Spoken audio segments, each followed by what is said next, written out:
ਸਤਿ ਸ੍ਰੀ ਅਕਾਲ ਜੀ।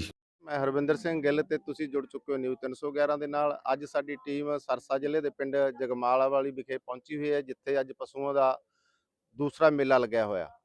ਪਿੰਡ ਦੀ ਪੰਚਾਇਤ ਅਤੇ ਖੰਡ ਵਿਕਾਸ ਪੰਚਾਇਤ ਅਧਿਕਾਰੀ ਦੁਆਰਾ ਪਸ਼ੂਆਂ ਦੇ ਪਾਣੀ ਦਾ ਤੇ ਛਾਂ ਦਾ ਪ੍ਰਬੰਧ ਕੀਤਾ ਗਿਆ। ਇਸ ਤੋਂ ਇਲਾਵਾ ਪਸ਼ੂ ਪਾਲਕਾਂ ਲਈ ਗੁਰਦੁਆਰਾ ਸਾਹਿਬ ਦੇ ਵਿੱਚ ਲੰਗਰ ਵੀ ਚਾਲੂ ਕੀਤੇ ਗਏ ਨੇ।